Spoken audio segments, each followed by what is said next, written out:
Bien, bonjour à toutes et à tous, merci d'être là.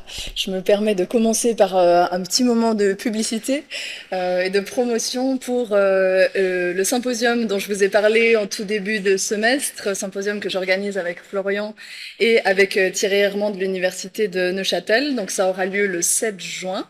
Une journée entière dédiée à l'esprit critique pour aller, comme le dit le sous-titre, au-delà de la rhétorique incantatoire, dans l'idée de dire, il ne s'agit pas simplement de dire il faut faire preuve d'esprit critique, qu'est-ce qu'on met concrètement en place.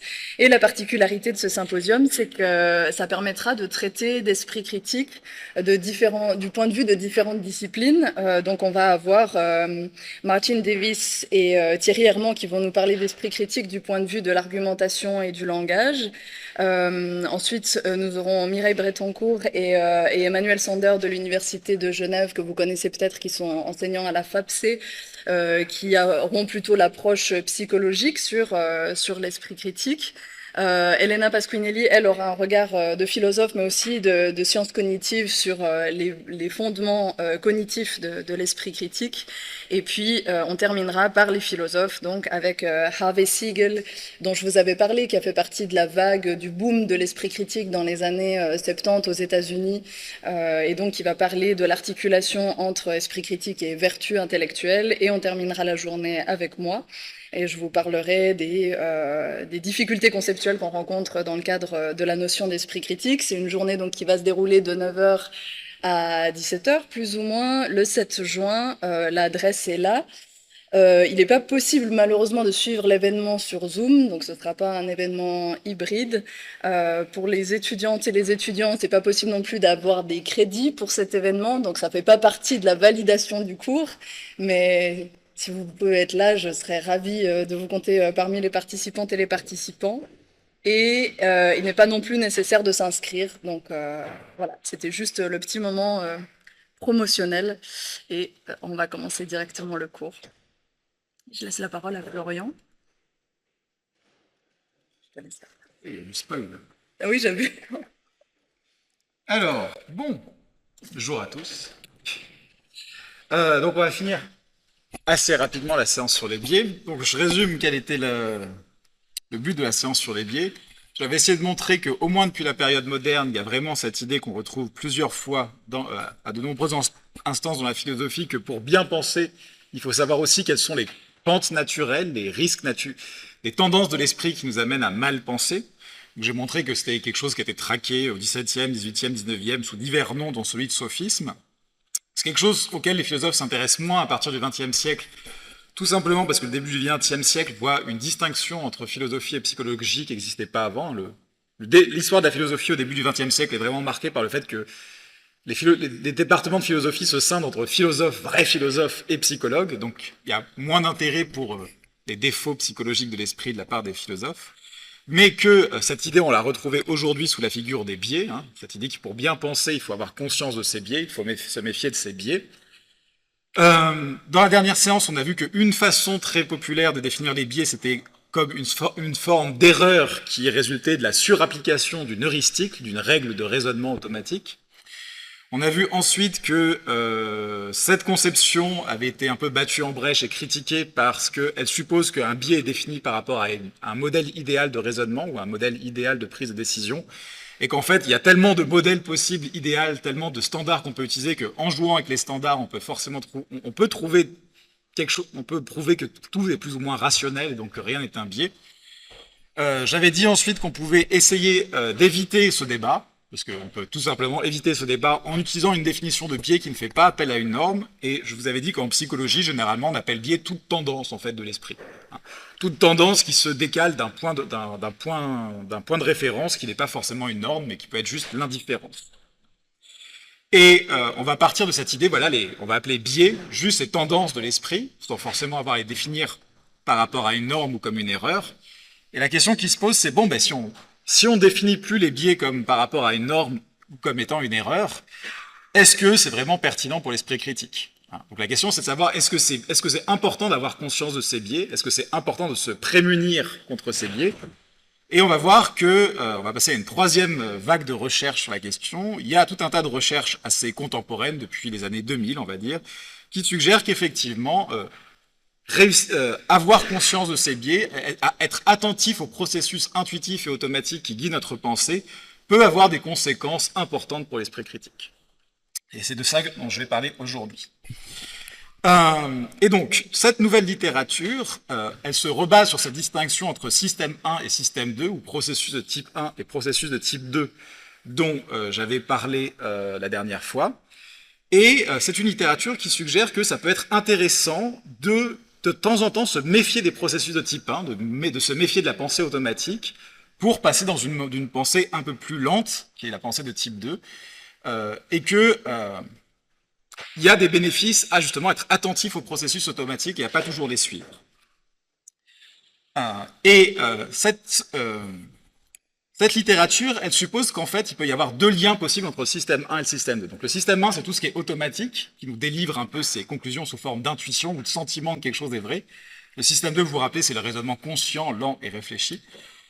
Et quel est le lien entre les deux? Alors, de façon idéale, il y a l'idée qu'il y a deux grands types de liens qu'on peut faire entre les deux. Vous pouvez faire confiance à vos intuitions, on va dire, et dans ce cas-là, vous allez surtout utiliser votre raisonnement conscient pour valider vos intuitions, pour défendre vos intuitions. Donc c'est ce qu'on appelle un processus de rationalisation post-hoc ou a posteriori, c'est-à-dire ça semble vrai, quels sont les arguments qui me permettent de justifier que c'est vrai. Ou, à l'inverse, on peut ne pas faire confiance à ses intuitions. Alors la même personne peut être selon les contextes, dans un état ou dans l'autre, hein, c'est pas monolithique. On peut ne pas faire confiance à ses intuitions et plutôt utiliser le raisonnement conscient pour se dire « Ah, j'ai l'impression que c'est vrai, mais est-ce qu'il n'y a pas une possibilité que mes intuitions me trompent? Est-ce qu'il ne faudrait pas que je vérifie si cela est faux ?» Alors, à la fin des années 90-2000, il y avait beaucoup cette idée défendue par les psychologues sociaux, selon lesquels, en fait, la plus grande partie du raisonnement conscient sert avant tout à justifier ce qu'on pense intuitivement. Donc il y a toute une vague, c'était vraiment une sorte de mode à un moment, il y a eu toute une vague à la fin des années 90-2000 d'études qui montraient qu'en fait, le raisonnement conscient, il sert avant tout à justifier des choses qu'on a déjà décidées implicitement. Donc, par exemple, c'est un papier très important, c'est ce papier-là par Nisbet et Wilson, qui fait une sorte de revue de toutes ces études. Je pense que les 2/3 ne répliquent pas, mais ça c'est un autre problème. Mais c'était des études du genre où on demandait aux gens, par exemple une étude où on leur dit, voilà 5 costumes différents, des costumes 3 pièces, regardez-les, et dites-moi lequel vous plaît le plus. Okay, et après justifier. Et l'idée, c'est que tous les costumes étaient identiques, mais comme les gens étaient forcés d'en choisir un, ils en choisissaient un. Puis en plus, ensuite, ils créaient des arguments pour justifier leur choix, disant celui-là, il est plus joli, celui-là, le tissu est plus agréable. Mais l'idée que tout ça, ça pouvait pas vraiment être la raison pour laquelle ils avaient choisi ce costume, parce qu'ils étaient tous identiques, c'est juste que ils avaient fait un choix automatique, et ensuite, ils argumentaient pour justifier leur choix. Mais on va dire qu'il y a une vision un peu plus optimiste qui s'est développée dans les 20-30 dernières années. Et c'est une littérature qui a été développée par plusieurs chercheurs en psychologie et en sciences cognitives, dont l'un qui est important est Keith Stanovich, dont voici le livre. Et c'est une littérature qui s'articule autour de la notion de style cognitif. Alors qu'est-ce que c'est le style cognitif? C'est plus ou moins quelle attitude vous avez envers vos intuitions, envers vos gut feelings, vos tripes, quoi. L'idée, c'est qu'il y a au moins... les gens peuvent être classés sur une échelle entre deux extrêmes, si vous voulez, hein, c'est une sorte de continuum. D'un côté, il y a le style intuitif. Qu'est-ce que c'est le style intuitif? C'est juste faire avant tout confiance à ses intuitions. C'est la personne qui décide en disant « Oui, moi je réfléchis pas, je fais confiance à mon instinct quand je prends des décisions. » Ou c'est les personnes qui disent « Voilà, les choses importantes, il faut laisser le cœur parler avec elles, etc. » Donc c'est les personnes intuitives, c'est celles qui font avant tout confiance à leur intuition et leur donnent une place importante dans différents types de délibération. Et ce qu'on appelle le style analytique ou réflexif, c'est plutôt un style cognitif qui consiste à se dire, bon, comme toute personne, je marche à l'automatisme la plupart du temps, hein, c'est pas l'idée que c'est une sorte d'être un peu transcendant qui échapperait à ça, mais qui a une sorte de méfiance un peu généralisée envers son intuition, son ressenti, etc. Donc c'est l'idée que c'est des personnes qui vont se méfier de leur propre intuition. Alors juste avant de continuer, il y a quelqu'un qui avait posé justement une très longue question que je vais résumer, c'est que dans l'article de Bonnefond que je vous avais donné à lire, il y a cette distinction entre les deux styles. Et comme exemple comme exemple d'utilisation du style analytique, Bonnefond, dans l'article que je vous ai donné à lire, dit le raisonnement moral. On peut raisonner moralement contre ses intuitions. Et quelqu'un était assez surpris, parce que justement, un des modèles principaux du jugement moral, qui a été publié en 2001 et qui est très influent, c'est ce qu'on appelle le modèle social intuitionniste de Haidt, qui est à gauche. Et dans ce modèle-là, l'idée c'est que 99% du raisonnement sert à justifier ce qu'on croit des gens.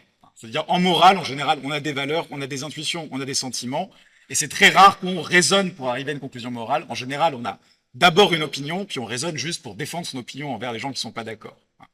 Donc, quelqu'un trouvait ça bizarre d'utiliser le modèle, le raisonnement moral comme exemple d'activité analytique où on réfléchit contre soi.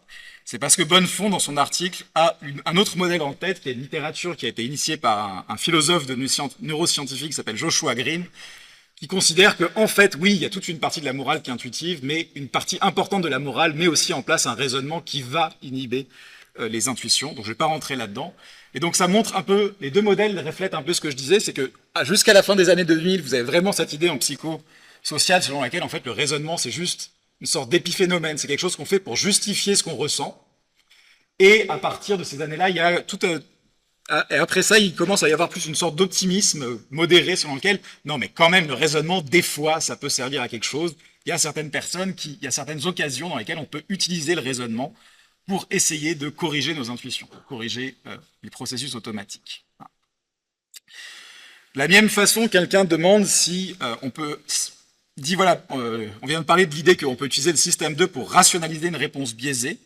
L'objection qui est faite, c'est la suivante. Cependant, l'entrée académique de Van Loon décrit les biais cognitifs comme étant issus d'une heuristique, donc d'un raisonnement fallacieux. Si une des composantes du système 2 est la transparence cognitive, alors n'est-il pas le cas que ce type de stratégie cognitive doit par définition exclure les biais? Donc effectivement, si on entend par biais un processus inconscient qui nous amène à aller dans telle ou telle direction quand on raisonne ou on prend une décision, le système 2 ne peut pas être biaisé parce qu'il est conscient par définition. Mais l'idée, c'est que ça n'est pas incompatible avec l'idée de rationalisation, parce que l'idée de rationalisation, c'est que on a un système intuitif qui nous amène à avoir l'intuition que quelque chose est vrai, et la rationalisation, c'est l'utilisation du système 2 pour justifier cette idée préalable. Ça ne veut pas dire que dans le raisonnement même, dans le processus même du système 2, dans le processus conscient, il y a quelque chose de biaisé, parce que ça peut être un raisonnement très très juste, très très construit, mais il y a l'idée que le but dans lequel il est fait est biaisé. C'est la motivation derrière le raisonnement qui est biaisée, dans le sens où c'est une motivation qui est dirigée vers le fait de justifier ce qu'on croit déjà, ce qu'on ressent déjà. Donc c'est compatible avec l'idée que le processus de réflexion lui-même est transparent à lui-même, c'est juste qu'il n'est pas conscient de la motivation derrière ce processus de raisonnement. C'est deux choses différentes. Donc maintenant qu'on a distingué ces deux styles cognitifs, la question c'est, est-ce que c'est important? Est-ce qu'on est plus critique? Est-ce qu'on est plus critique quand on est réflexif, c'est-à-dire qu'on essaie de prendre conscience de ses intuitions, d'essayer d'avoir un peu de recul par rapport à ce qu'on pense automatiquement? Ou est-ce que bon, c'est bien joli, mais en fait tout ça ne sert à rien? C'est un peu la question qu'on peut se poser. Donc déjà, la première question qui se pose, c'est comment est-ce qu'on mesure le style cognitif? Et pour ça, il y a différentes méthodes. Il y a des mesures explicites, c'est-à-dire on peut poser des questions aux gens, et on peut penser que les gens vont tous répondre la même chose, mais en fait, il y a énormément de variabilité. Donc par exemple, souvent, quelque chose qu'on mesure, c'est ce qu'on appelle la foi en l'intuition. On peut demander aux gens à quel point ils font confiance dans leur intuition. Donc là, c'est une échelle très courte de foi en l'intuition, il y en a des beaucoup plus longues. On demande aux gens à quel point vous êtes d'accord avec les énoncés suivants. Je fais confiance à mes tripes pour me dire ce qui est vrai ou pas. J'ai confiance à mes premières impressions sur les choses. Mes initiations impresciables sont presque toujours correctes. Et je vous jure, il y a vraiment des gens qui répondent oui à ça. Toujours très étonnant, mais il y a des gens qui ne doutent pas. Et on peut demander, ou alors souvent je suis capable de voir si quelque chose est vrai ou faux, même si je ne peux pas expliquer comment. J'ai juste une intuition que c'est vrai ou faux. Et une dimension qui est un peu opposée, c'est ce qu'on appelle le besoin de preuve, le besoin de raison. C'est voilà, je ne vais pas tous vous les lire, mais par exemple, si vous prenez la phrase 2 en bas, c'est une intuition a besoin d'être confirmée avec des données. J'ai fait confiance dans les faits, pas dans mes instincts pour me dire ce qui est vrai. Et là encore, on aurait l'impression de dire, bon, bah, évidemment, tout le monde va dire oui, moi je fais. Mais en fait, non, il y a vraiment énormément de variations d'un individu à l'autre, ce qui peut paraître assez bizarre. Donc ça, c'est les mesures explicites. On a aussi des mesures plus ou moins implicites qui utilisent des tâches de raisonnement. Donc les tâches de raisonnement, ce sont des tâches de raisonnement qui ne sont pas faites pour mesurer l'intelligence. L'intelligence, c'est la capacité à résoudre des problèmes. Là, l'idée, c'est pas la question de savoir si la personne peut résoudre le problème qui intéresse les chercheurs, c'est de voir si les gens ont la capacité d'inhiber une réponse intuitive fausse. Par exemple, si je vous donne un problème de mathématiques très compliqué, une équation très compliquée à régler, Je peux mesurer si vous y arrivez, si vous arrivez à résoudre cette équation, mais il n'y a pas de réponse initiale vers laquelle vous êtes tenté. Votre première réponse initiale, c'est de laisser tomber, peut-être parce que ça a l'air trop compliqué, mais vous dites pas, ah, la réponse, c'est ça. Tandis que là, c'est des tâches dans lesquelles on utilise des problèmes, dans lesquels il y a une réponse fausse qui est très attirante, en fait, qui vient tout de suite à l'esprit. Et donc, ce qu'on mesure, c'est pas si vous êtes capable de résoudre un problème, parce qu'ensuite, le raisonnement est très simple, c'est si vous êtes capable de vous dire, attendez, là, il y a un piège. Ça a l'air intuitif comme ça, mais peut-être que mon intuition n'est pas fiable. Donc c'est ce que sont censés mesurer ces tests. Après, s'ils y arrivent ou pas, c'est plus compliqué. Donc l'un des plus connus, c'est ce qu'on appelle le Cognitive Reflection Test. Donc le Cognitive Reflection Test, il a un certain nombre de questions qui sont assez connues. Donc la plus classique, c'est vous avez une batte et une balle, et prises ensemble, elles coûtent 1 franc 10. C'est pas cher, hein, vous allez me dire. Elles coûtent 1 franc 10. Et la batte coûte 1 franc de plus que la balle. Du coup, combien coûte la balle? En général, les gens ont envie de répondre 10 centimes. Voilà. Mais en fait, ça ne peut pas être 10 centimes. Pourquoi? Parce que si la balle coûte 10 centimes et que la batte coûte 1 franc de plus que la balle, la batte coûte 1 franc 10, donc le total coûte 1 franc 20, vous voyez. Mais tout le monde a très envie de répondre 10 francs. Hein. C'est pas, voilà, l'idée, c'est que justement, c'est pas une question d'intelligence, c'est que ça vient tout de suite à l'esprit de tout le monde. Tout le monde a envie de répondre 10 francs. Hein. Par exemple, un autre que j'aime bien qui est donné dans le test, c'est la solution suivante. Imaginez un étang. Il y a imaginez qu'il y a un petit ensemble de nénuphars qui est sur cet étang, et chaque jour, cet ensemble de nénuphars double de taille, double de surface. Hein. Et il y a l'idée que, je vous dis, au bout de 48 jours, hein, cette tache de nénuphar, elle a couvert tout l'étang. Et maintenant, à quel jour est-ce qu'elle ne couvrait que la moitié de l'étang? Donc là, en général, on a envie de répondre 24, donc c'est pas la bonne réponse. Donc l'idée, c'est qu'en fait, la bonne réponse, c'est au 47e jour, parce qu'elle double de taille tous les jours, donc elle couvre tous les temps au 48e, donc elle couvrait la moitié au 47e. Vous voyez, une fois qu'on vous le dit, c'est assez simple, il n'y a pas besoin de raisonnement très compliqué, mais c'est juste qu'on a très envie de répondre 24. Donc là, l'idée, c'est que on utilise ce test, pas pour voir si les gens peuvent résoudre des problèmes mathématiques difficiles, mais pour voir s'ils sont capables de se dire « Ah mais attends, c'est peut-être pas ça. Ça a l'air intuitif, mais c'est pas ça. » Donc vous voyez comment ça fonctionne avec cette idée d'inhiber des réponses automatiques intuitives. L'autre qui est un peu moins drôle, mais qu'on utilise aussi parce que il y a des gens qui ne sont pas convaincus par le test de réflexion cognitive parce qu'il fait surtout appel à des problèmes mathématiques qui utilisent des chiffres. Et il y a tout un tas de gens pour qui ça pose des problèmes, qui ont une sorte d'un peu de phobie des problèmes mathématiques. Donc il y a ça pose certains problèmes de mesure. Ça pourrait mesurer pas à quel point vous êtes intuitif, mais à quel point vous êtes trop traumatisé par les maths quand vous étiez petit.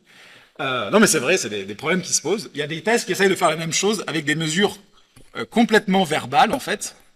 Donc là, c'est par exemple, on vous donne des arguments et puis on doit vous devez dire si ces arguments sont valides ou pas, si ce sont des bons arguments ou pas.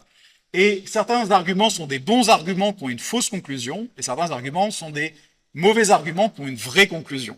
Donc là, l'idée, c'est que vous devez essayer de faire abstraction de la vérité de la conclusion, ou de la fausseté de la conclusion, pour évaluer si l'argument est bon, ce qui suggère en fait un certain effort, parce que il semblerait qu'on ait une certaine tendance intuitive à se dire bah, la conclusion est correcte, donc l'argument est correct.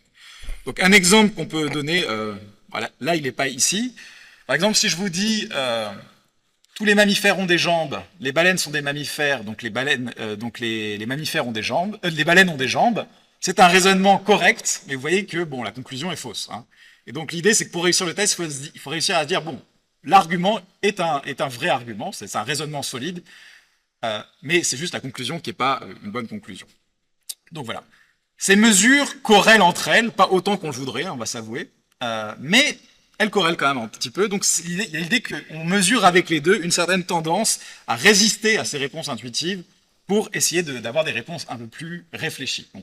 L'idée, c'est que ça mesure une tendance à se méfier des trucs intuitifs pour se baser plus sur une réflexion consciente, donc le style analytique. Est-ce que c'est clair pour tout le monde, cette idée? Donc la question, c'est de savoir ensuite, une fois qu'on a ces mesures, à quoi bon penser de manière analytique. Hein. Et on peut se poser la question, parce que j'en parlerai pas beaucoup, mais par exemple, il y a des tests qui suggèrent que les gens qui réussissent mieux ces tests trouvent que leur vie a moins de sens. Donc finalement, est-ce que ça vaut le coup d'avoir des tests? Est-ce que ça vaut le coup de réussir à ces tests? Quelle est la récompense pour ça? Alors il y a tout un tas d'expériences qui ont été faites par Stanovich et West. Donc là, je vous mets plusieurs articles que vous pouvez voir. Déjà, une chose qui est très intéressante, c'est que les gens qui sont plus analytiques selon ces mesures-là, hein, les mesures d'échelle ou les mesures de test, tombent moins souvent dans les biais qui avaient été mesurés par le programme des heuristiques et biais. Vous vous rappelez, dans le programme des heuristiques et biais, il y avait ces erreurs de raisonnement. Par exemple, dire qu'il y a plus de chances que Linda soit banquière et féministe qu'elle soit banquière.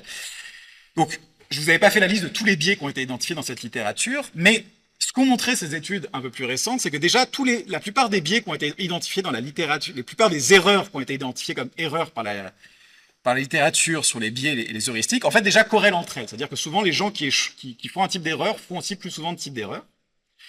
Et surtout, les gens qui sont plus analytiques selon ces mesures font moins ces erreurs-là. Donc déjà, ça nous suggère au moins une chose intéressante, c'est que effectivement, ce qui est mesuré par ces mesures, quoi que ce soit, c'est quelque chose qui permet déjà d'éviter les erreurs qui avaient été identifiées par le programme des heuristiques et des biais. Mais encore une fois, on peut se demander à quoi bon? Quel est l'avantage? Et donc là, on arrive à une littérature beaucoup plus contemporaine, dans laquelle les chercheurs ont utilisé un peu ces mesures pour regarder à quel point, en fait, ces mesures-là, ces mesures de style cognitif, prédisent un certain nombre de croyances un peu problématiques, le type de croyances que l'esprit critique voudrait éviter, justement. Et là, c'est assez miraculeux, on va pas se mentir. Alors, pour le coup, c'est des choses qui ont été répliquées beaucoup de fois, donc c'est pas juste miraculeux dans le sens... ça n'existe pas, c'est un artefact, mais c'est assez miraculeux dans le sens, il faut essayer de comprendre ce qui se passe, c'est que les gens qui sont plus hauts sur ces échelles, qui ont des styles plus analytiques selon ces mesures, ils ont tendance à moins croire aux théories du complot en général, ils ont tendance à moins croire au paranormal, ils ont tendance à moins croire dans les pseudosciences. Il y a quelques études récentes qui suggèrent qu'ils ont moins tendance à utiliser les pseudomédecines, par exemple, et ils ont moins tendance à croire au bullshit pseudo-profond. Alors, qu'est-ce que c'est le bullshit pseudo-profond? Ça, c'est un terme qui a été créé en 2015 par des chercheurs dans le papier qui est à gauche ici, et pour lequel ils ont reçu le prix Ig Nobel. Je ne sais pas si vous savez ce que c'est le prix Ig Nobel, c'est les prix Nobel pour les trucs très rigolos. Donc, ils ont reçu le prix Ig Nobel pour ce papier. En gros, ils ont étudié des phrases qui ont l'air profondes, mais qui ne le sont pas vraiment. Alors, comment on fait des phrases qui ont l'air profondes et qui ne le font pas vraiment? Ils ont utilisé des générateurs qui prennent différentes phrases, par exemple de Deepak Chopra ou de penseurs un peu New Age, et qui les mélangent pour créer des phrases complètement aléatoires. Donc là, par exemple, ils ont un exemple en anglais, c'est Wholeness Quiets Infinite Phenomena, donc l'entièreté calme le phénomène infini ou quelque chose comme ça. Et dans ces études, ils demandaient aux gens à quel point vous trouvez que ces phrases sont profondes ou pas. Et donc les gens qui sont plus analytiques ont moins tendance à dire que ces phrases sont profondes. Bon, après, ce qu'ont trouvé d'autres recherches, c'est que dans cette recherche-là, ils font la différence entre les phrases pseudo-profondes qui sont celles qu'ils ont générées aléatoirement, et puis celles qui sont vraiment profondes, qui sont des trucs qu'ils ont trouvés sur Internet, des phrases un peu que les gens aiment bien, du genre ton enseignant peut t'ouvrir la porte, mais c'est à toi de faire le premier pas. Et là aussi, les gens qui ont un style analytique trouvent ces choses-là moins profondes. Donc, ils ont tendance à trouver les choses en général moins profondes. Donc, c'est un peu plus général. Après, il fallait se demander si c'était vraiment profond, mais c'est pas quelque chose qu'on peut trancher en tant que psychologue.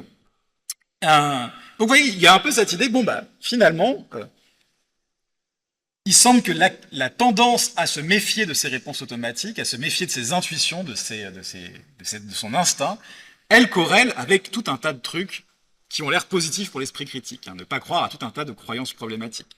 Donc ça suggère que l'image classique, qui consiste à dire pour bien penser, il faut aussi avoir une sorte d'un peu d'introspection ou de métacognition dans laquelle on prend conscience de ses propres défauts, ça peut être utile. Okay, et donc vous voyez que ça va assez bien dans ce sens-là, toute cette littérature. Il y a quelques limites quand même. Je vais finir là-dessus parce que c'est un peu l'état de la littérature, c'est un peu la troisième vague. Donc la première vague, c'était les heuristiques et les biais, les gens se sont biaisés. La deuxième vague, c'était, en fait, il y a pas tout ça, on ne sait pas si c'est des biais, on peut toujours définir ça comme des biais. Et donc cette littérature-là dit, je ne sais pas si c'est des biais, je ne sais pas si c'est des erreurs, mais en tout cas, les gens qui ont tendance à pas y croire ont l'air quand même de beaucoup mieux s'en sortir d'un point de vue épistémique. Donc vous pouvez appeler ou ça des biais si vous voulez, mais ça a l'air quand même d'avoir un certain intérêt, d'avoir conscience de ces choses-là et de s'en prémunir, vous voyez. Donc la conclusion qu'on pourrait en tirer, c'est qu'il semble que se distancier de ces réponses intuitives et donc réussir à s'en méfier fait partie de l'esprit critique. Alors il y a quand même quelques limites à cette conclusion que je vais citer avant de rendre la parole. Une chose qu'on peut dire, c'est qu'il s'agit uniquement de corrélation. On voit juste que les gens qui disent être plus méfiants et qui sont plus méfiants envers leurs intuitions ont moins de croyances problématiques, théories du complot, pseudosciences. On n'a pas de preuve directement qu'il y a un lien causal. C'est-à-dire que ce qu'on aurait envie d'en conclure, c'est que c'est parce que ces gens-là se méfient de leurs intuitions qu'ils tombent moins souvent dans certains pièges et qu'ils adhèrent moins à certaines croyances problématiques. Mais effectivement, on n'a pas de preuve définitive que la causalité va dans ce sens-là. Il pourrait y avoir un ingrédient secret qui fait que quelque chose de secret qui est tel que si les gens l'ont, bah, ils se méfient plus de leurs intuitions et ils ont moins tendance à croire aux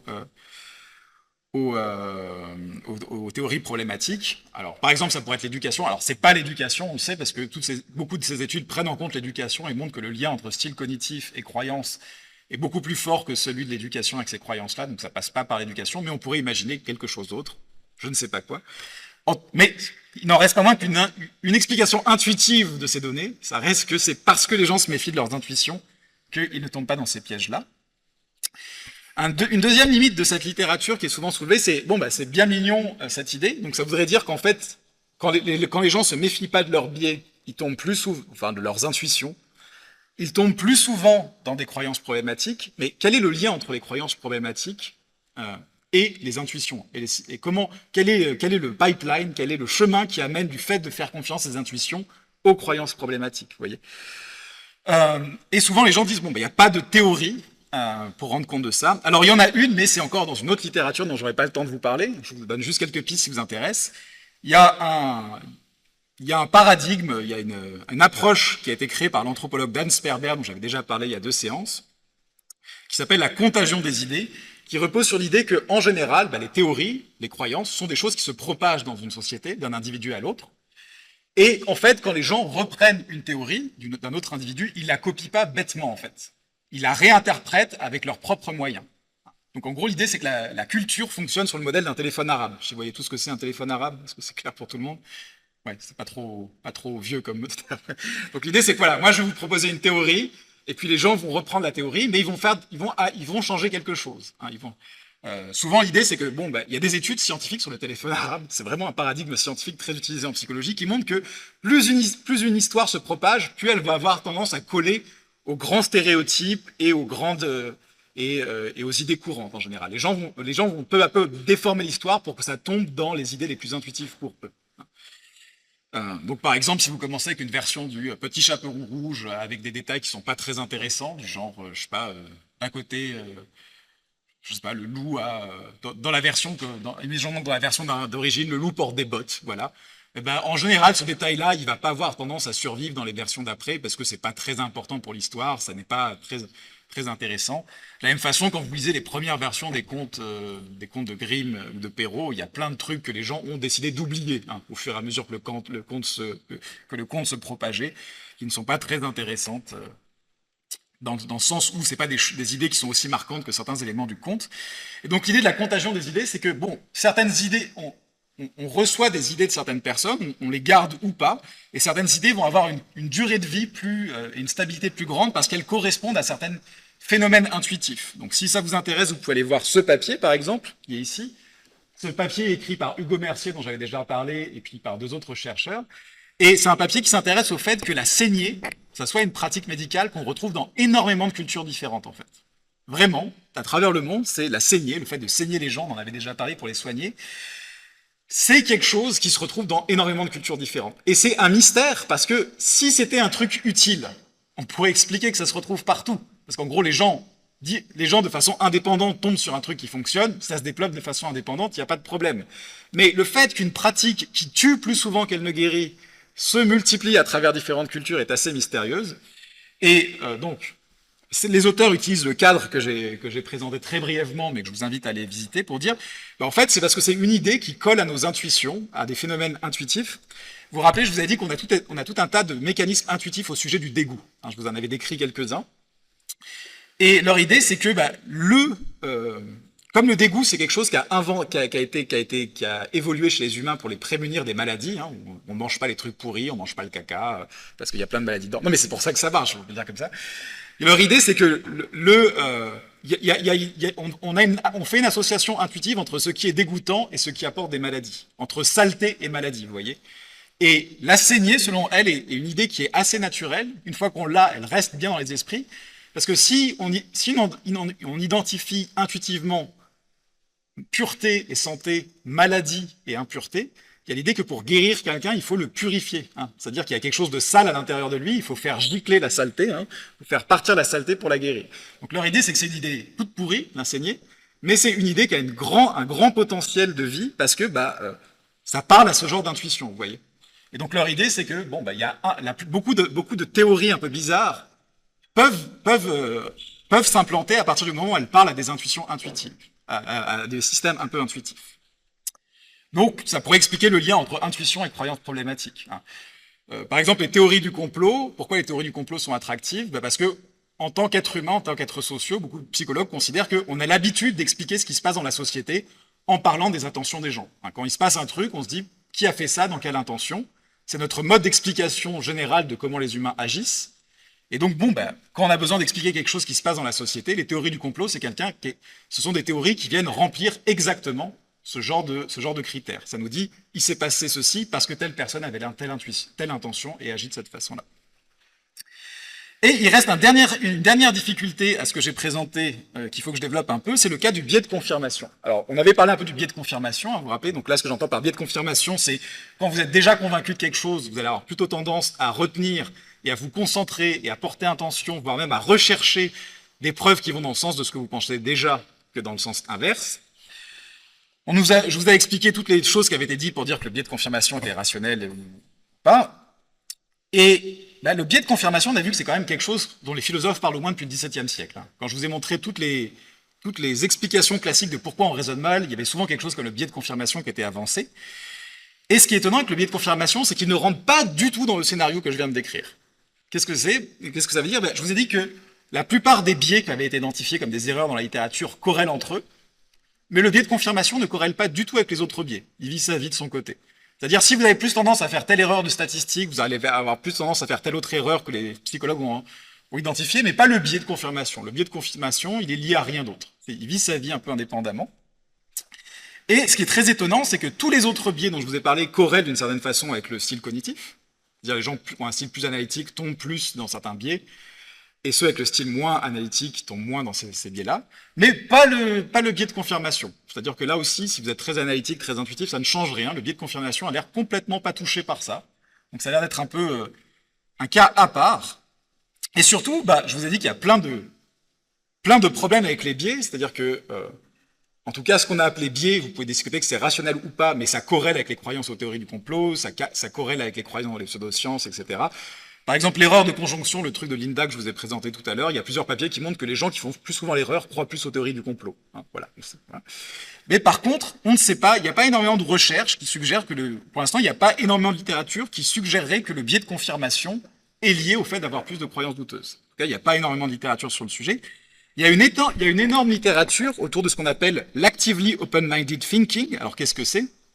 Je vous ai parlé de Stanovich. J'en ai parlé aujourd'hui, mais la semaine dernière, c'était aussi lui qui avait écrit ce livre sur comme quoi le biais le plus dangereux, le plus important, c'était le biais de confirmation. Donc Stanovich, avec ses collègues, ça fait plusieurs années, plusieurs dizaines d'années, qu'il essaye de mettre au point une mesure du contraire du biais de confirmation. Et qu'est-ce que c'est le contraire du biais de confirmation? C'est l'actively open-minded thinking. Qu'est-ce que ça veut dire? C'est penser de façon ouverte, activement.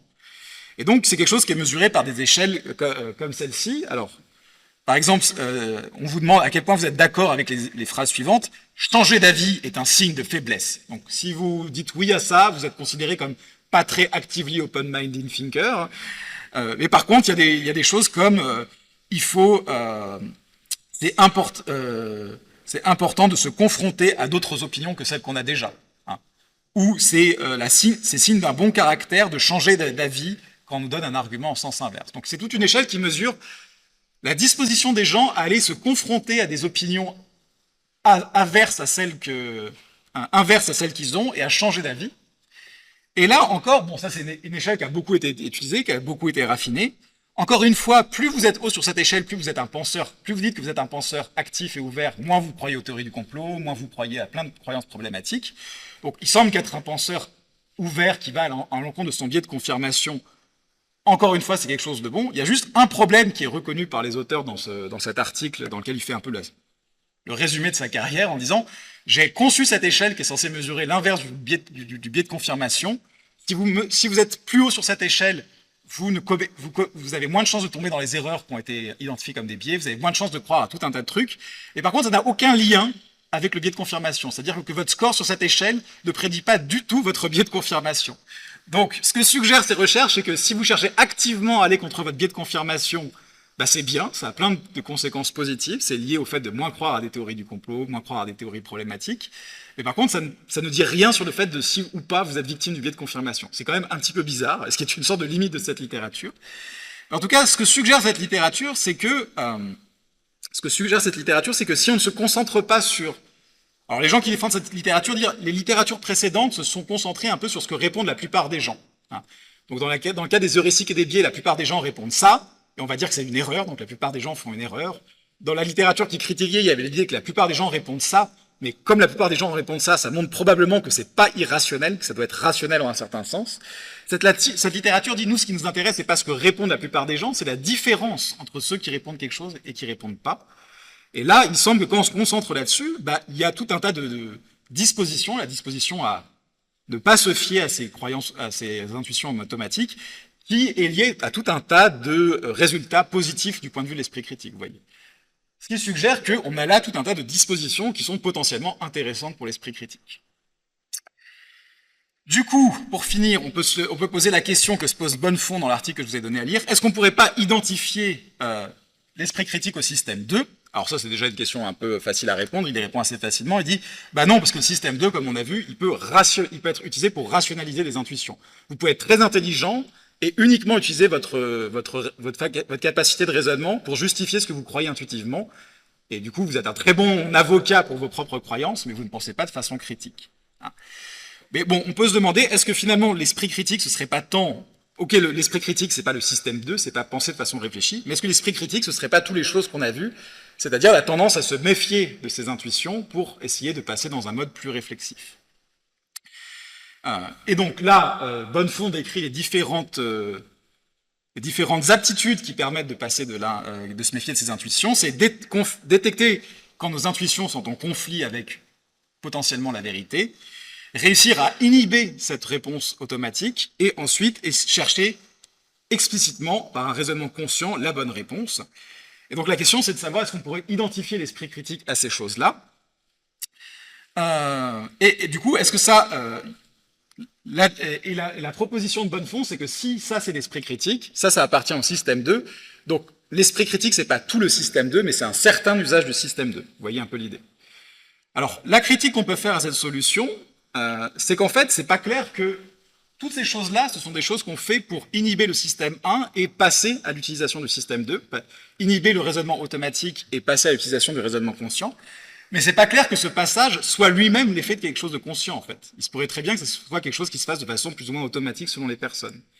On pourrait imaginer que, dans certains contextes, on est entraîné à passer de l'un à l'autre.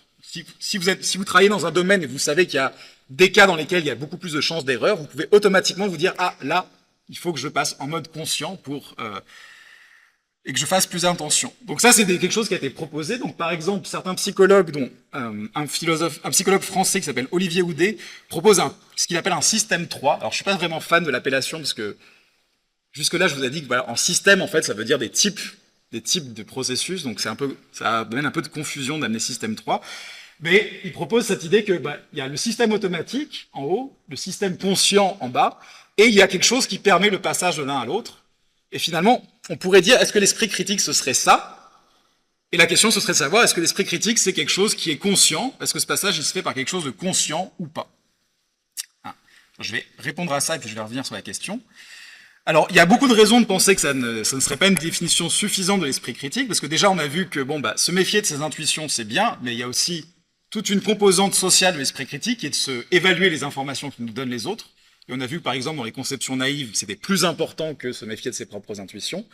Et ça, ce sont des choses qu'on fait de façon plus ou moins automatique. Il y a plein de choses qu'on fait automatiquement. Par exemple, si vous êtes entraîné à lire des articles scientifiques, vous ne lisez pas, vous avez toute une capacité à reconnaître des choses qui peuvent être fiables ou pas, vous ne le faites pas forcément consciemment.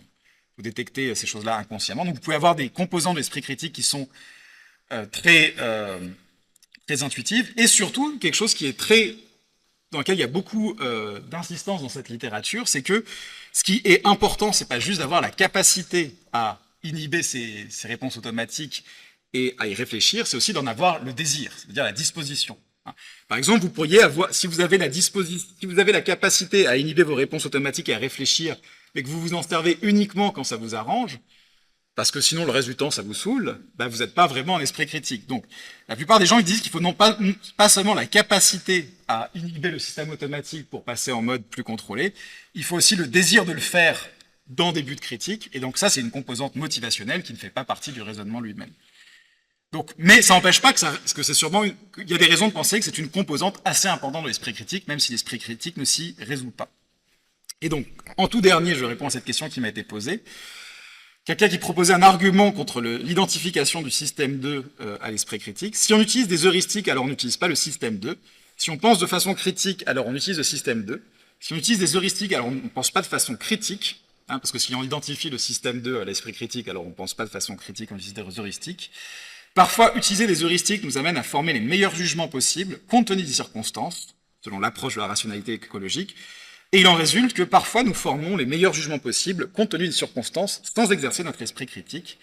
Faut-il interpréter ça, par exemple, comme une sorte de réduction contre l'approche de la rationalité écologique, ou bien la conclusion de ce raisonnement serait acceptée même par beaucoup de paladins de l'esprit critique? Je pense que personne qui défend l'esprit critique défendrait l'idée que que les meilleurs jugements sont toujours faits par l'esprit critique, dans un certain sens. Parce qu'il y a plein de jugements dans la vie de tous les jours qu'on fait de façon non critique. Par exemple, je juge que vous êtes là devant moi, j'ai pas vraiment fait spécialement appel à mon système 2 pour le conclure, je me suis pas dit, oh, je vais me méfier de mon intuition, je le crois assez automatiquement que vous êtes là. Et je pense que beaucoup de gens qui défendent l'esprit critique diraient, donc, c'est une conclusion tout à fait valide. Donc je pense pas que quiconque défende l'idée que c'est impossible de faire des bons jugements ou des bonnes décisions sans utiliser l'esprit critique. Ça dépend aussi de ce qu'on appelle bonne décision. Il y a toute une littérature dont je ne sais pas si elle réplique bien, mais toute une littérature dans la prise de décision qui suggère que, par exemple, quand vous achetez un produit, imaginons que vous achetez une nouvelle voiture, c'est souvent ce qui est utilisé dans les expériences, où vous achetez un nouvel objet dont vous avez besoin, les gens qui réfléchissent plus ont tendance à être moins satisfaits de leur achat que les gens qui se décident assez rapidement. Donc il y a toute une littérature qui suggère dans certains contextes, ça peut être bien de se dépasser, c'est pas forcément utile de réfléchir trop. Des fois, réfléchir trop, ça peut gâcher le plaisir du choix. Et je pense pas que ce soit quelque chose qui soit un problème. Donc je pense que la problématique, c'est que une des composantes de l'esprit critique, ça va justement de choisir quand est-ce que c'est nécessaire de faire l'esprit critique. On a vu que c'était un peu l'idée qui était dans cette idée que l'esprit critique, c'est savoir quand passer du mode un peu automatique au mode conscient, parce qu'on peut jamais être en mode délibératif tout le temps. Vous pouvez pas délibérer sur chaque chose. Comme je dirais là, je délibère pas explicitement pour savoir si vous êtes dans la salle, et mes mots sortent de ma bouche sans que je réfléchisse, c'est horrible, mais je suis pas en train de libérer consciemment à tout ce que je dis. Et donc, voilà. Donc, effectivement, on ne peut pas identifier l'esprit critique en entier à l'usage du système 2 ou au fait de se fier uniquement au système 2, mais ça n'empêche pas que ça puisse être important pour l'esprit critique de savoir quand est-ce qu'il faut passer d'un système à l'autre. Et là, je laisse la parole à Céline.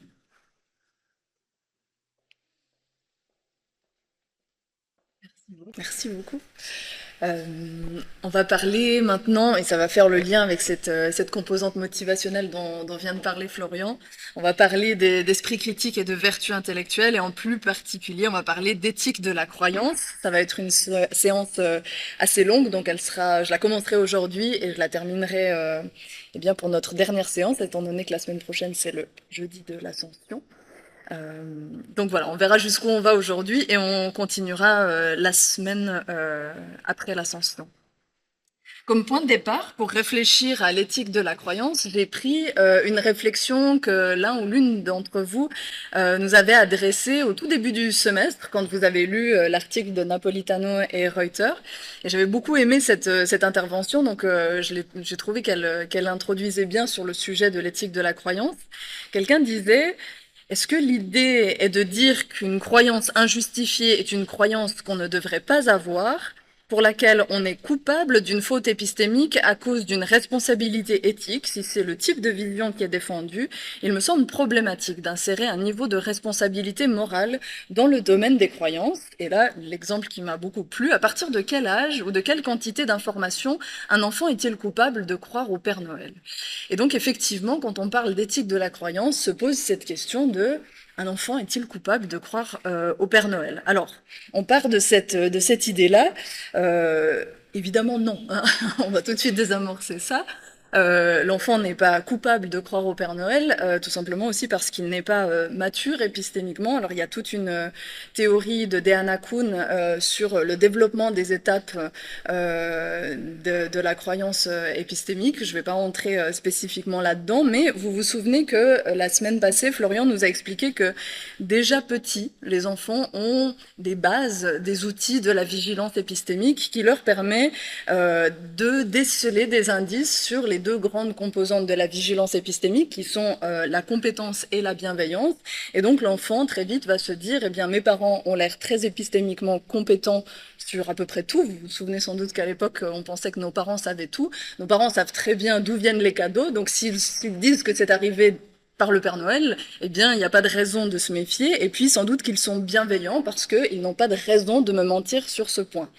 C'est là qu'après, en grandissant, on comprend ce qui se passe par rapport à l'histoire du Père Noël. Donc là, évidemment, en tant qu'ils sont immatures épistémiquement, les enfants ne sont pas coupables de quoi que ce soit.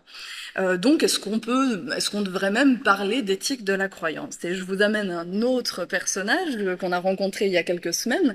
Vous vous rappelez, j'ai parlé de ce documentaire sur les gens qui adhèrent à la théorie de la Terre plate.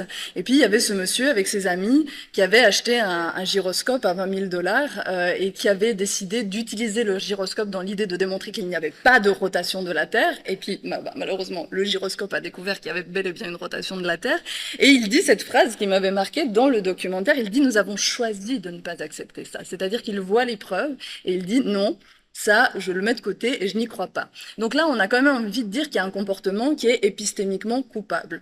Donc, on va étudier ça ensemble, de voir quand est-ce qu'on peut parler d'éthique de la croyance. Alors, pour commencer, philosophiquement, comment se rencontrent le domaine de l'épistémologie et le domaine de l'éthique? Je me base sur un livre de Pascal Angèle qui s'appelle Les vices du savoir, qui est un livre assez épais, mais si vous êtes intéressé par la thématique de l'éthique de la croyance, je vous invite à le consulter. Il est en français et c'est une bonne introduction à ces thématiques-là. Et donc Angèle nous dit il y a en gros 4 grandes positions pour réfléchir à l'articulation entre épistémologie et éthique. Une première position, ce serait une position disjonctive exclusive, et dans ce cas-là, on va dire qu'il n'existe pas d'éthique de la croyance, tout simplement parce que les évaluations épistémiques sont purement épistémiques, elles nous permettent de savoir ce qui est vrai, ce qui est faux, ce qui est justifié, ce qui n'est pas justifié, et elles n'ont absolument rien à voir avec le domaine de l'éthique. Ce sont deux choses différentes, elles sont ontologiquement distinctes, et en ce sens, il n'y a pas d'éthique de la croyance.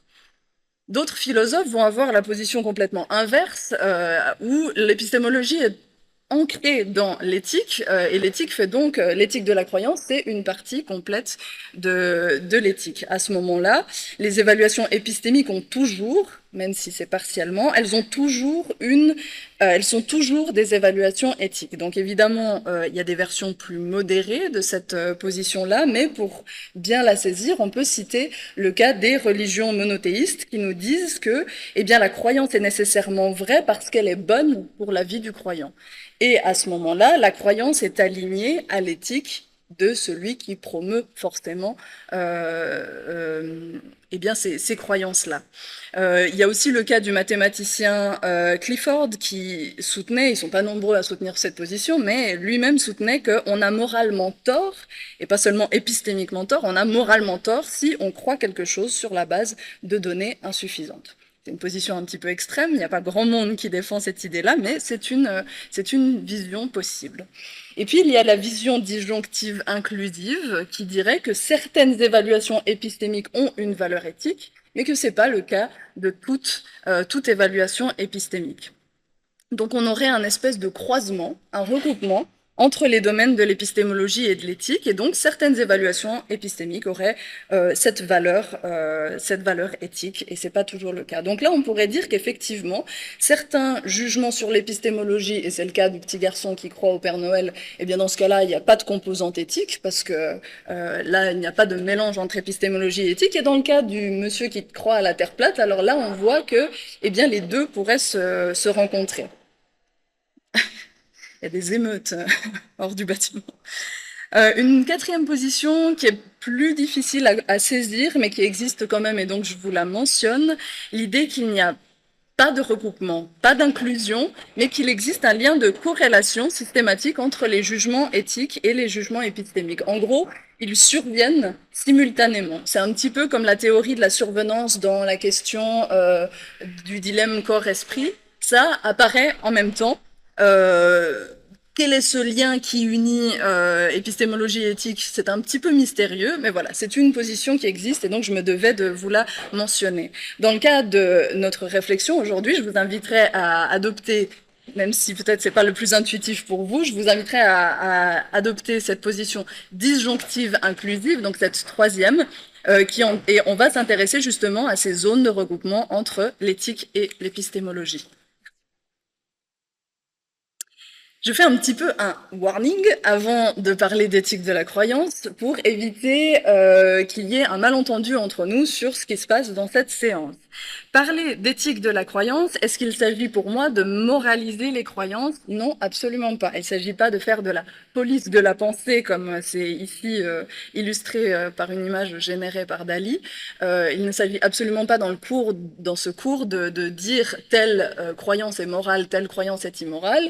Il ne s'agit absolument pas de dire cette croyance est bonne, cette croyance est mauvaise. De même, il ne s'agit pas du tout de formuler des obligations à croire qui seraient comparables à des obligations morales. À aucun moment, dans le cadre de notre réflexion, on va dire il faut croire ceci ou il ne faut pas croire cela.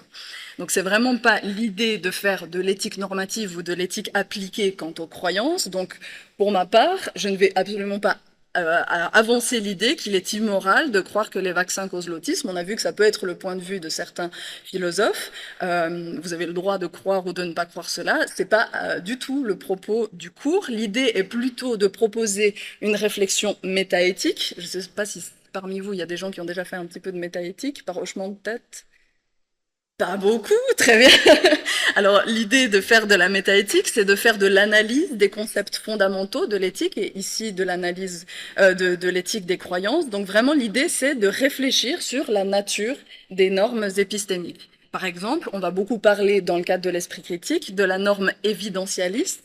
Evidence en anglais, c'est les preuves. Donc, quand on parle de norme évidentialiste, c'est la norme autour des preuves. Et qu'est-ce qu'elle nous dit, cette norme? Elle nous dit qu'une croyance est correcte si et seulement si elle est basée sur des raisons suffisantes.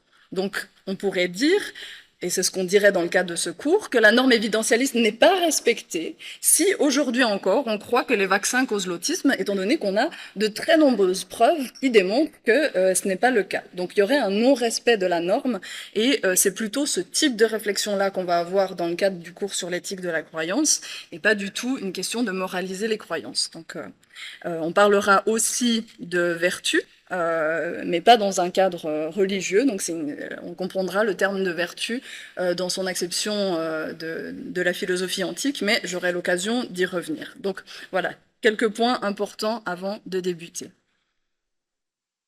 Maintenant, la question qui nous intéresse, la première question qui nous intéresse, c'est est-ce que nous sommes responsables de nos croyances? Et donc, la responsabilité suppose que nous avons le contrôle sur nos croyances.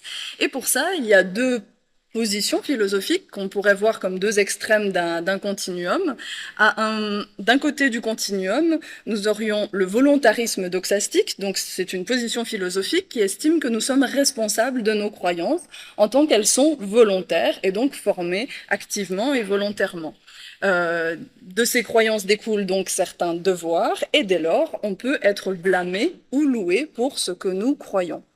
Et de l'autre côté du continuum, nous aurions l'anti-volontarisme doxastique, tout simplement, une position philosophique qui estime que les croyances ne sont pas sous contrôle de la volonté, et donc nous n'en sommes pas responsables. Et de fait, il n'y a pas de devoir qui découle de ces croyances, et donc on ne peut être blâmé ou loué pour ce que nous croyons. Et donc dans ce cadre-là, si une éthique vise à nous donner des directives sur ce que nous sommes supposés faire, ce qui est bon de faire, ce qui est mauvais de faire, eh bien dans ce cas-là, ça ne fait aucun sens de parler de l'éthique de la croyance si on est dans une vision anti-volontariste, eh bien tout simplement parce que il n'y aurait pas d'éthique de la croyance à ce niveau-là, tout simplement parce que il n'y aurait aucun devoir.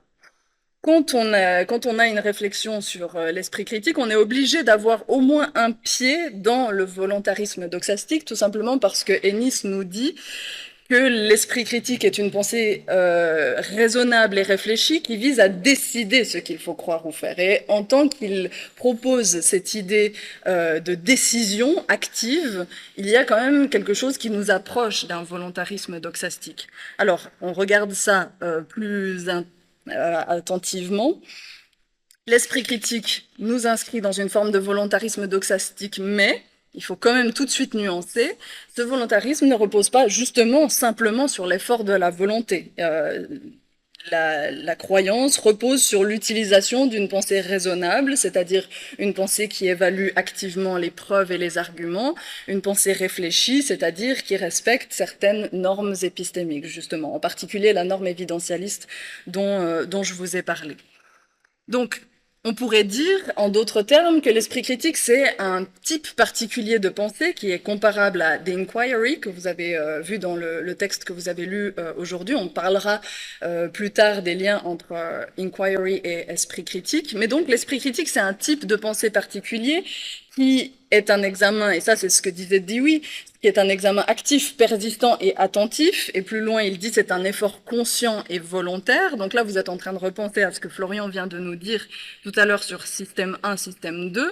Donc on pourrait dire que l'esprit critique s'oppose en quelque sorte à une pensée intuitive automatique qui serait donc ce système 1, et pour autant quand bien même, comme on vient de le voir, on ne peut pas complètement assimiler l'esprit critique au système 2, ils ont quand même ce point commun d'être quelque chose de volontaire, d'actif, de persistant et d'attentif. Donc, mon propos, c'est de dire que parfois, la pensée intuitive, la pensée automatique, ce qu'on appellerait le système 1, eh bien, elle aussi, elle aboutit à des décisions de ce qu'il faut croire ou faire. Et dans ces cas-là, la croyance n'est pas sous le contrôle actif de la volonté, et donc, dans ces cas-là, on ne peut pas être blâmé ou loué pour ce que l'on croit.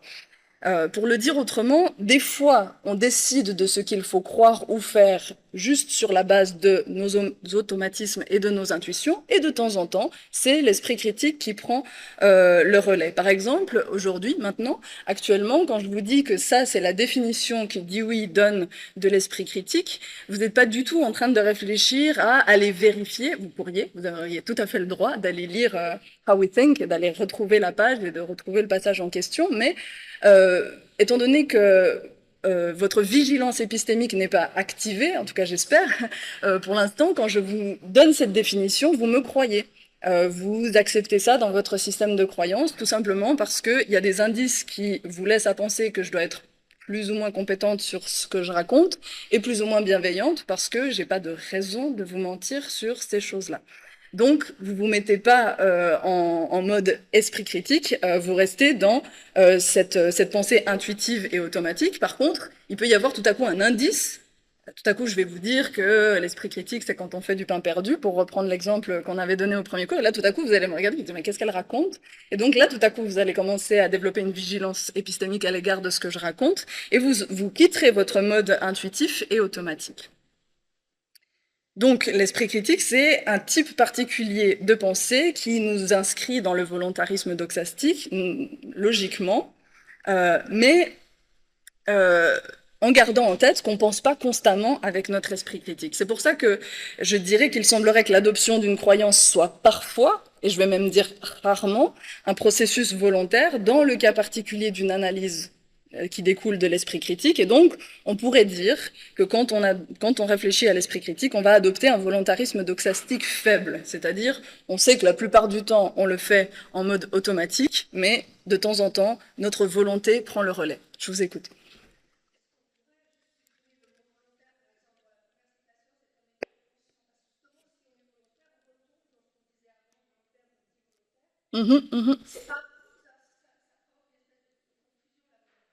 Oui, oui, un peu, ouais. Seulement, je peux pas enlever des trucs de la citation de Dewey. Je peux pas modifier ce que Dewey disait à l'époque. Alors, effectivement, comme Dewey nous dit que c'est un effort volontaire et que Ennis nous dit que c'est un processus de décision, on est obligé de se dire qu'il y a un petit peu de volontarisme doxastique et donc on est un petit peu responsable de ce qu'on croit. Mais le tout réside dans un petit peu. Et c'est pour ça que je proposais rarement. Comme vous le savez, avec Florian, on a mené une étude visant à connaître comment les gens utilisent l'expression esprit critique. Et quand on leur a demandé à quelle fréquence ils estiment faire preuve d'esprit critique, eh bien, la plupart disaient souvent. À 40%, les gens disent « je fais souvent preuve d'esprit critique ». Parfois disent à 24% et habituellement à 22%. Et je pense que c'est pas étonnant. On a toujours cette impression d'être majoritairement en train d'être en pleine conscience et d'avoir un côté volontaire dans l'acceptation de dans l'adoption de nos croyances. Et il y a deux citations que j'ai tirées justement du livre de Daniel Kahneman que je trouve qui illustrent bien ce propos-là. Kahneman dit dans son livre Système 1, Système 2, bien que le système 2, donc le système réfléchi, analytique, bien que le système 2 croit être au cœur de l'action, c'est le système 1, automatique, qui est le héros du livre. Et plus loin, il dit, dans le cas bien improbable où ce livre, système 1, système 2, serait un jour adapté à l'écran, le système 2 serait un second rôle persuadé d'être le héros. Et je pense qu'il y a vraiment de ça dans l'esprit critique. L'esprit critique a l'impression d'être le héros du film, alors qu'en vrai, il est très souvent rangé dans un tiroir, et on est le plus souvent, tout simplement parce que c'est très pesant cognitivement de faire cet effort de vérification, et donc la plupart du temps, notre décision sur ce qu'il faut croire ou faire se fait plutôt de manière intuitive. Je fais un tout petit point, un tout petit détour, mais qui reste dans le cadre de notre réflexion sur l'éthique de la croyance, un tout petit point sur la double finalité du processus critique, parce que je sais qu'en tout cas 2 personnes vont faire leur mémoire sur les liens entre évaluation morale et évaluation épistémique, et je crois que ces personnes ne sont même pas là aujourd'hui, eh bien elles nous écouteront. Et donc il y a cette double finalité dans le processus critique qui est un petit peu paradoxale. Donc, Ennis, sans maintenant vous commencez à la connaître, Ennis nous dit que la visée de l'esprit critique, c'est décider ce qu'il faut croire ou faire. Donc il y a 2 finalités, une finalité doxastique et une finalité pratique. C'est pas du tout étonnant qu'il y ait cette double finalité, puisque le critical thinking, à la base, émerge de la philosophie pragmatique de Dewey, et donc le pragmatisme met l'accent sur les conséquences pratiques des croyances, et des idées comme clés de leur signification et de vérité. En d'autres termes, d'après cette philosophie, nous valorisons la vérité, les preuves et les connaissances dans nos enquêtes parce qu'elles servent des buts pratiques. Les raisons de croire sont toujours des raisons d'agir. Et c'est particulièrement vrai dans le cas de l'esprit critique, étant donné que pour Harvey Siegel, que vous verrez le 7 juin vu que vous viendrez à mon symposium, Harvey Siegel notamment propose l'idée que l'esprit critique, sa première portée, c'est de former les citoyens et les citoyennes de demain à la vie démocratique. Donc il y a vraiment l'idée que l'esprit critique ne sert pas en lui-même, mais vraiment à une visée de participation politique. Donc il y a vraiment, les croyances sont utiles parce qu'elles servent des buts pratiques. Donc cette finalité traduit l'idée que l'esprit critique n'est pas simplement un exercice intellectuel abstrait, comme je viens de le dire. Par contre, ça pose une petite tension philosophique dans le fait que, eh bien, les raisons d'agir sont, selon les pragmatistes, les raisons d'agir et les raisons de croire ont une structure plus ou moins commune. Elles fonctionnent un petit peu de la même façon. Et ça, on va voir que philosophiquement, c'est un petit peu plus dur à tenir. Quand Harvey Siegel dit qu'un penseur critique est celui qui est sensible aux raisons de manière appropriée, on peut se demander quelles sont ces raisons et est-ce que les raisons d'agir sont les mêmes que les raisons de croire? Eh bien non, elles ne le sont pas. Rappelez-vous que la finalité doxastique de la pensée critique, et ça aussi vous commencez à le savoir, c'est l'idée de former, d'évaluer et ou de réviser nos croyances, et donc d'adopter une des 3 attitudes doxastiques suivantes. Soit je décide de croire l'information sur la base de certaines raisons, soit je décide de ne pas y croire, je rejette l'idée sur la base de certaines raisons, ou alors, dans des cas beaucoup plus rares, je décide de suspendre mon jugement, encore une fois, sur la base de certaines raisons. Et quelles sont ces raisons? Soit d'adopter une croyance, soit de la rejeter, soit de suspendre son jugement, eh bien ça va être les preuves, la cohérence des propositions ou la vérité. D'accord, ça ce sont les raisons de croire. Les raisons d'agir, elles sont assez différentes sur cette finalité pratique de la pensée critique. L'idée est de traduire nos croyances et nos jugements en actions concrètes et responsables, mais quelles sont les raisons d'agir? Elles sont évidemment beaucoup plus multiples que les raisons de croire. On peut agir par préférence, par besoin pratique, par utilité, par valeur morale, par valeur sociale, par valeur esthétique, par lubie, ou bien même juste comme ça. Je l'ai fait parce que, voilà, parce que juste comme ça. Donc on voit que quand Siegel nous dit qu'être un penseur critique, c'est réagir aux raisons de manière appropriée, les raisons de faire et les raisons de croire ne sont pas les mêmes. Donc il y a une assimilation qui est un peu étrange dans cette idée d'esprit critique. Alors pour résoudre ça, on peut se pencher sur la littérature en esprit critique et aller voir ce que dit Ennis notamment. Ennis nous dit les croyances raisonnables sont parfois précieuses en elles-mêmes. Donc il admet volontiers que cette finalité pratique, elle n'est pas toujours là. Des fois, la croyance est précieuse en elle-même. Mais parfois, et c'est ce qu'il ajoute, elles sont précieuses pour le rôle qu'elles jouent dans la prise de décision raisonnable sur ce qu'il convient de faire. Et donc, supposer que tous les éléments précédents qu'il a dit dans son livre, c'est-à-dire définir les termes, faire des déductions, etc., sont pertinents pour décider d'une action.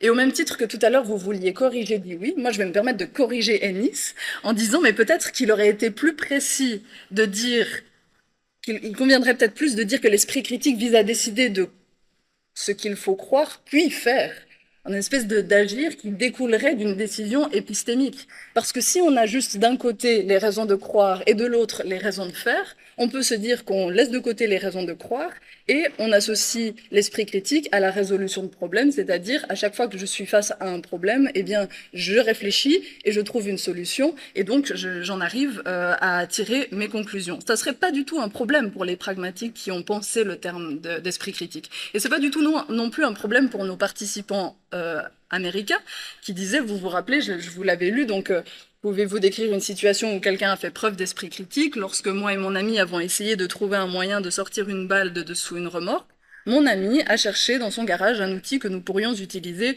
pour sortir la balle. Il a donc fait appel à son esprit critique pour trouver l'outil le plus approprié pour dégager la balle sans la coincer davantage. On a envie de dire que c'est pas du tout surprenant en fait ce genre de réponse si on estime que l'esprit critique c'est une pensée raisonnable et réfléchie visant à décider ce qu'il faut faire. Et pour ça, c'est pas étonnant que les Américains ont lié très fort la notion de résolution de problème à la notion d'esprit critique, bon, bien même pour nous, ça semble quand même intuitivement assez distinct. Donc voilà, pour celles et ceux qui réfléchiront à l'articulation entre moralité et épistémologie dans le cadre de leur mémoire, je voulais juste poser ces quelques éléments sur la double finalité de l'esprit critique, et ça me semblait important. Alors,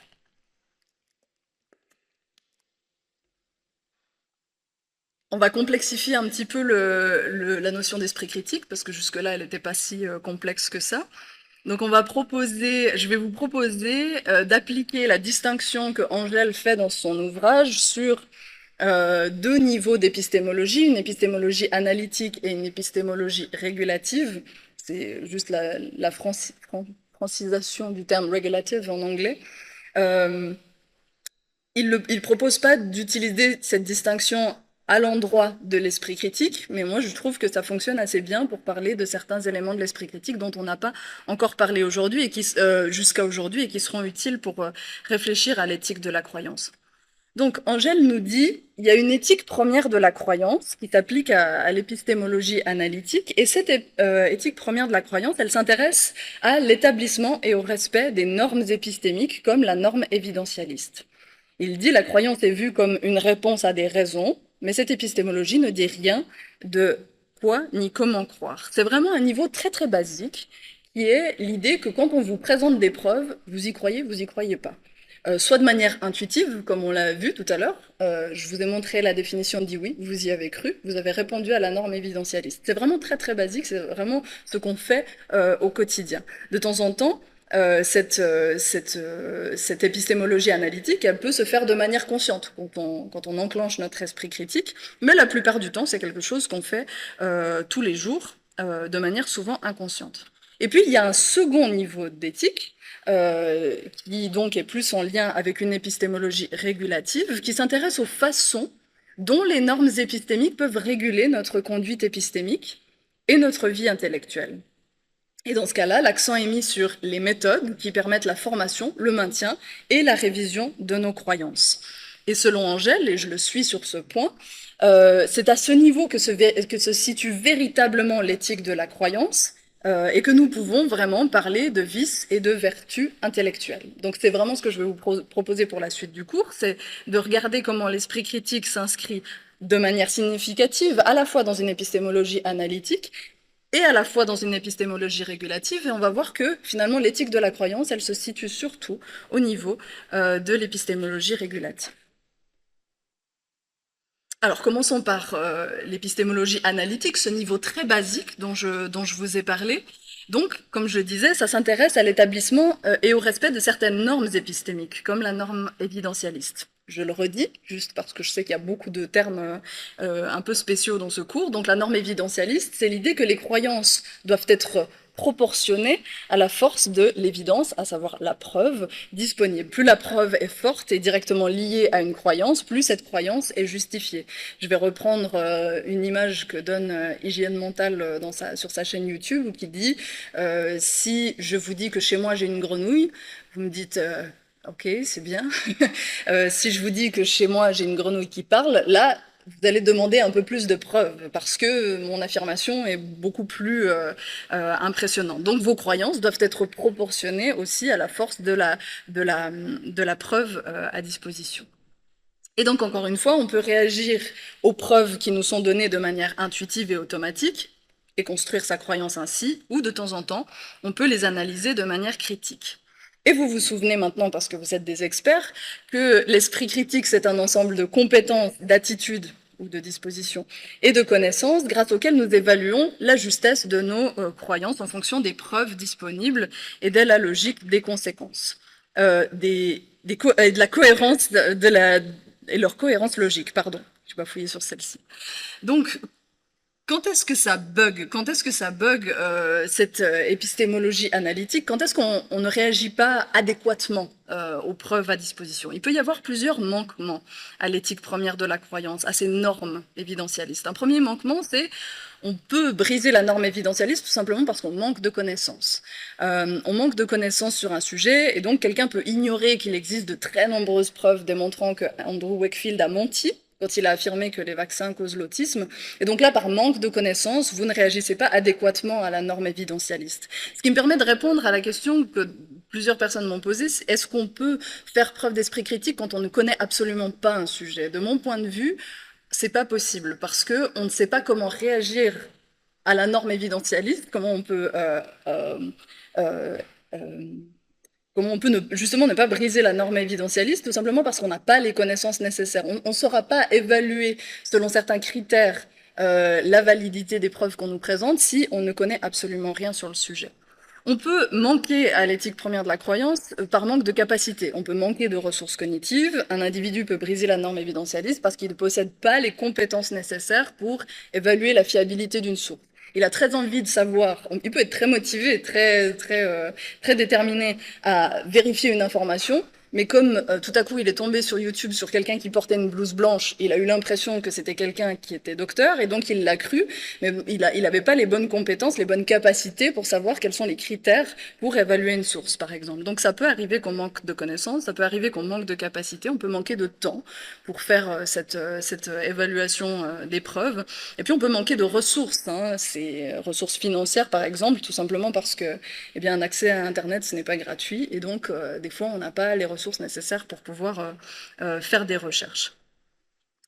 Et ce que dit Angèle, et je le suis aussi sur cette idée, c'est que si ces manquements sont délétères, pour atteindre vraiment un succès épistémique et s'ajuster dans le cas de la norme évidentialiste, ces manquements ne peuvent pas être considérés comme des vices. C'est pas notre faute si on manque de connaissances, c'est pas notre faute si on manque de capacité, et c'est pas de la faute de l'enfant qui croit au Père Noël, parce que tout simplement, il a ni les connaissances ni la capacité de savoir que, eh bien, tout ça est un énorme mensonge. Donc ça peut pas être considéré comme des vices parce qu'il n'y a rien de volontaire là-dedans. Et donc, ces manquements n'ont pas une composante éthique à proprement parler. Pour autant, ce n'est pas une fatalité. On peut acquérir des connaissances, on peut se former pour acquérir de nouvelles capacités, et c'est ce que va nous enseigner l'épistémologie régulative. Et là, vous vous rendez bien compte qu'il y a la troisième composante de l'esprit critique qui a été oubliée, et c'est celle des dispositions, et c'est les dispositions qui vont nous permettre de passer d'un niveau épistémologique à un autre. On passe de l'un à l'autre avec, par exemple, cet exemple qui a beaucoup été utilisé, mais je me permets de l'utiliser aussi encore, quand il y a eu des personnes qui ont affirmé qu'il y avait eu plus de participantes et de participants à l'investiture de Trump en 2017 qu'à celle d'Obama.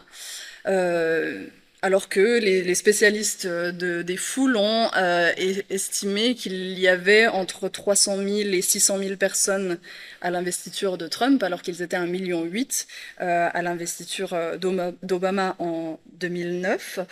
Et donc, il y a eu quand même des gens pour affirmer, malgré les preuves évidentes, que non, c'était pas le cas. Il y avait quand même plus de monde à l'investiture de Trump. Et donc là, il y a vraiment un mépris volontaire et explicite de la norme évidentialiste. Vraiment, je refuse ces preuves. Et donc, on avait eu ce moment un peu lunaire de la porte-parole de la Maison-Blanche qui avait dit que finalement, ces chiffres, ce sont des faits alternatifs. Donc même les faits n'ont plus valeur de preuve, et c'est là que certains intellectuels ont parlé de cette ère de la post-vérité, cette idée qu'on entrait dans une ère où eh bien, les faits n'avaient plus vraiment valeur de preuve, et c'était juste le ressenti personnel qui avait valeur de preuve. Donc là, quand on voit qu'il y a quand même quelque chose de volontaire, et on retombe dans une forme de volontarisme doxastique dans le fait de se dire, mais en fait, même quand les preuves sont là, même quand les spécialistes nous disent qu'il y avait plus de monde à l'investiture d'Obama, eh bien, il y a des gens pour dire non, ça n'a pas existé. Et donc là, on sent qu'on commence à côtoyer quelque chose qu'on pourrait qualifier de vice intellectuel. Donc maintenant, on entre dans l'éthique seconde de la croyance, avec cette épistémologie régulative, qui est finalement le point qu'on n'a pas encore beaucoup traité dans le cas de notre réflexion sur l'esprit critique. Et donc, juste pour rappel, l'éthique seconde met l'accent sur les façons dont les normes épistémiques peuvent réguler notre conduite épistémique et notre vie intellectuelle. Et donc là, l'accent est vraiment mis sur les méthodes qui permettent la formation, le maintien et la révision des croyances. Donc la question philosophique que ça pose, la première, c'est est-ce que nous autres avons toujours un accès réflexif à nos croyances et aux raisons qui justifient nos croyances? Et deuxièmement, est-ce que c'est vraiment une des fonctions de l'esprit critique de réfléchir à ce qui justifie nos croyances? Alors, à la seconde question, on peut dire que oui, beaucoup d'auteurs, beaucoup de penseurs estiment que eh bien, c'est le propre de l'esprit critique d'avoir cette réflexivité, cette métacognition sur la façon dont nous formons nos croyances. Et quelque part, la question 1, est-ce qu'on a toujours un accès réflexif? Eh bien, selon ces auteurs, c'est à l'esprit critique de faire cet effort réflexif sur la pensée. Par exemple, Matthew Lipman va dire que la pensée critique, c'est une pensée habile et responsable qui facilite le bon jugement parce que A, elle s'appuie sur des critères, B, elle s'autocorrige, et C, elle est sensible au contexte. Et donc, si on estime que la pensée habile et responsable est capable de s'autocorriger, c'est qu'elle se regarde faire, et donc que la pensée se regarde faire, et donc si elle fait faux, elle est capable de s'autocorriger. C'est quelque chose qui est aussi très très présent chez Richard Paul, qui a beaucoup écrit sur les vertus intellectuelles. Il va dire la pensée critique est une réflexion disciplinée et autodirigée qui illustre la perfection de la pensée appropriée à un certain mode et à un certain domaine de pensée. Le fait que la pensée soit autodirigée est vraiment intéressant parce que on a quand même cette idée que l'esprit critique est d'abord focalisé sur l'extérieur, sur les preuves qu'on nous présente. Eh bien, pour Richard Paul, non.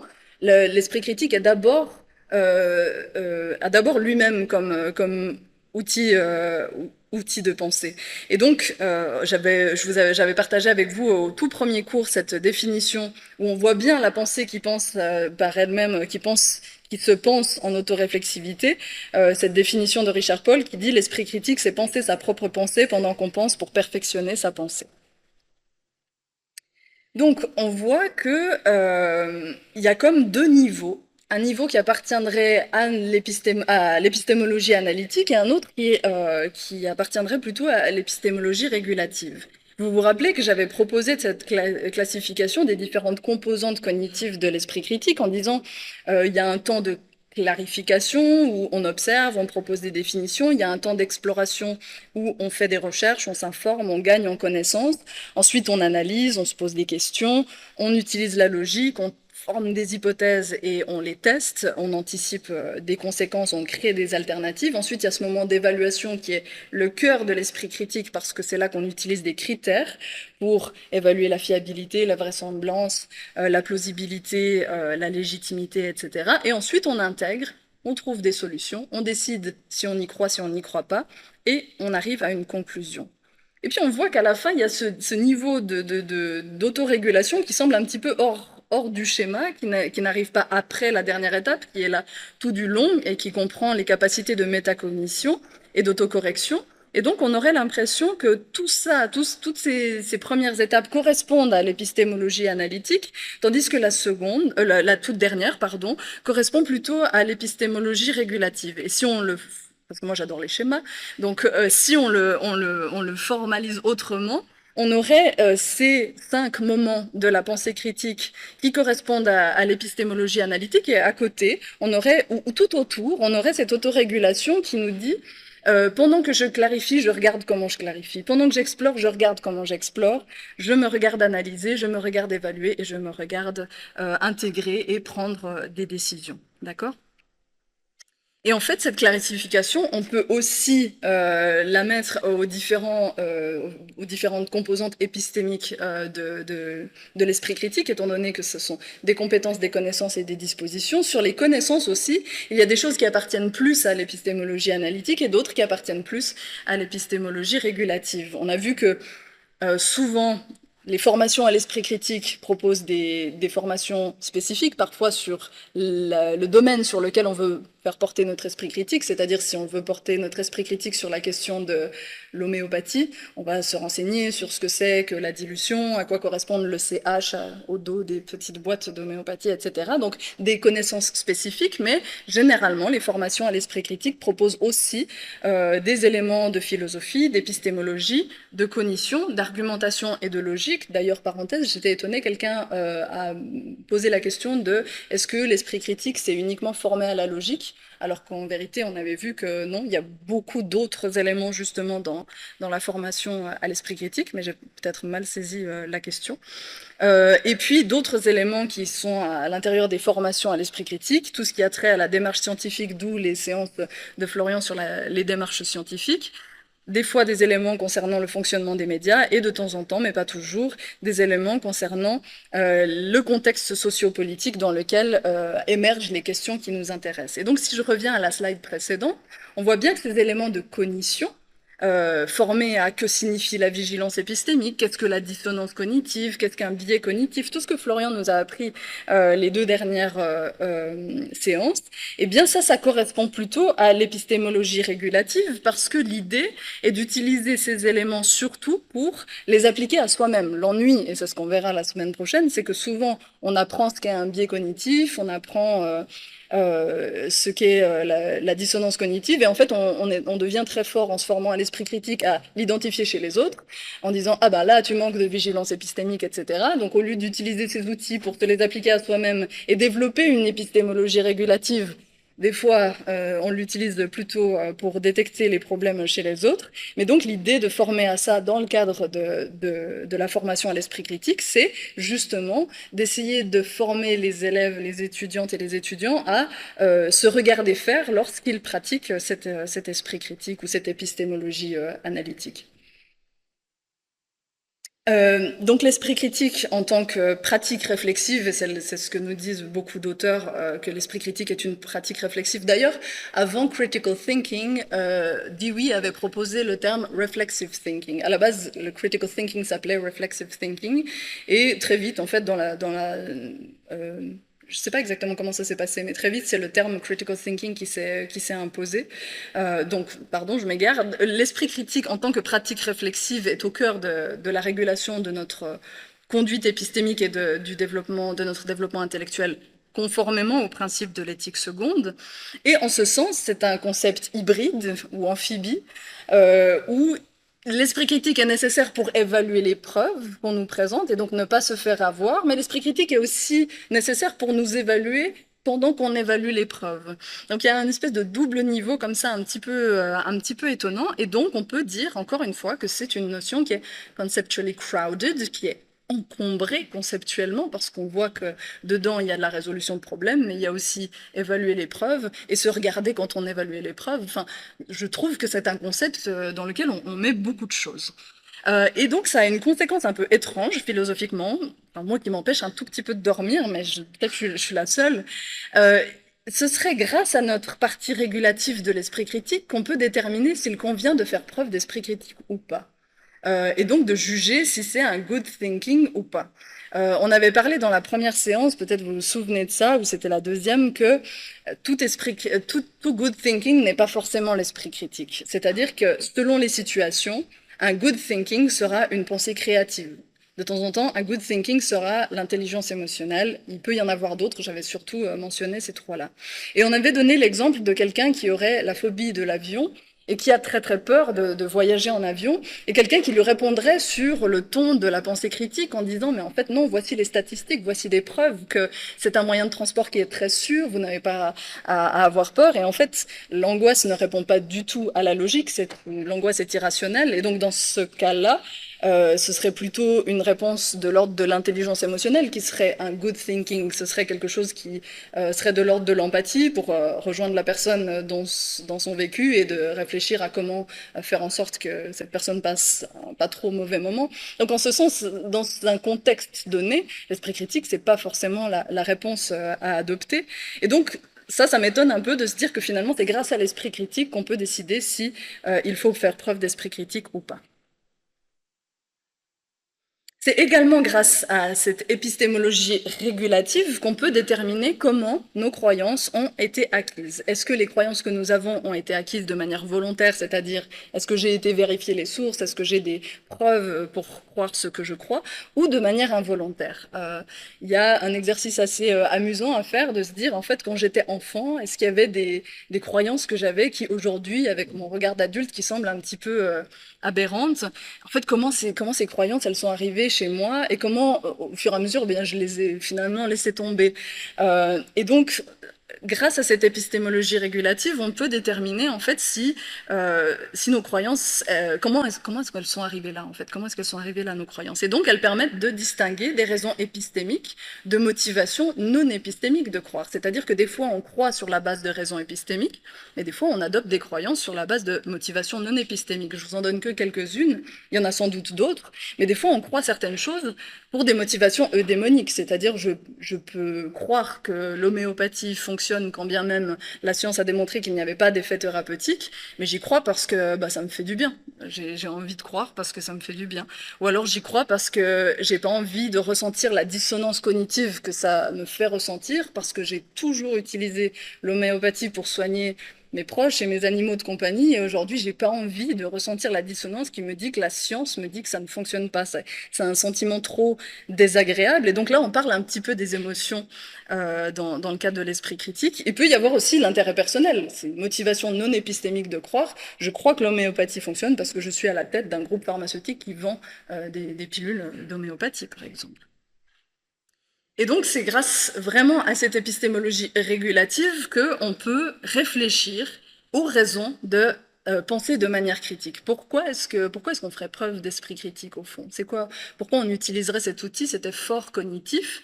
Et vous vous rappelez qu'on avait souligné cette distinction qui vient de Richard Paul entre deux types d'esprit critique. Il dit s'il est discipliné pour servir les intérêts d'un individu ou d'un groupe particulier à l'exclusion d'autres personnes et groupes pertinents, il s'agit d'une pensée critique sophistique, ou au sens faible du terme. Et s'il est discipliné pour prendre en compte les intérêts de diverses personnes ou groupes, il s'agit d'une pensée critique impartiale ou au sens fort du terme. Et donc ce serait grâce à cette épistémologie régulative de l'esprit critique qu'on saurait, est-ce que je suis tout court une penseuse critique? Et si je le suis, est-ce que je suis une penseuse critique sophistique, ou est-ce que je suis une penseuse critique au sens fort du terme, c'est-à-dire est-ce que j'utilise tous ces outils pour me donner raison, dans le cas du biais de confirmation dont on parlait, ou est-ce que tout simplement j'essaye de faire preuve d'ouverture d'esprit et de prendre en compte les points de vue d'autrui? Je pense qu'on va s'arrêter là pour aujourd'hui. Nous parlerons des vices et des vertus de l'esprit critique lors de la prochaine séance. Comme je l'ai dit, la semaine prochaine, c'est l'Ascension, donc il n'y aura pas de séance. On se retrouvera pour la toute dernière. Je vous ai proposé sur Moodle un texte à lire qui s'appelle Metacognitive Education, Going Beyond Critical Thinking. L'idée est de former à la métacognition, donc à cette épistémologie régulative, pour aller au-delà de l'esprit critique. Le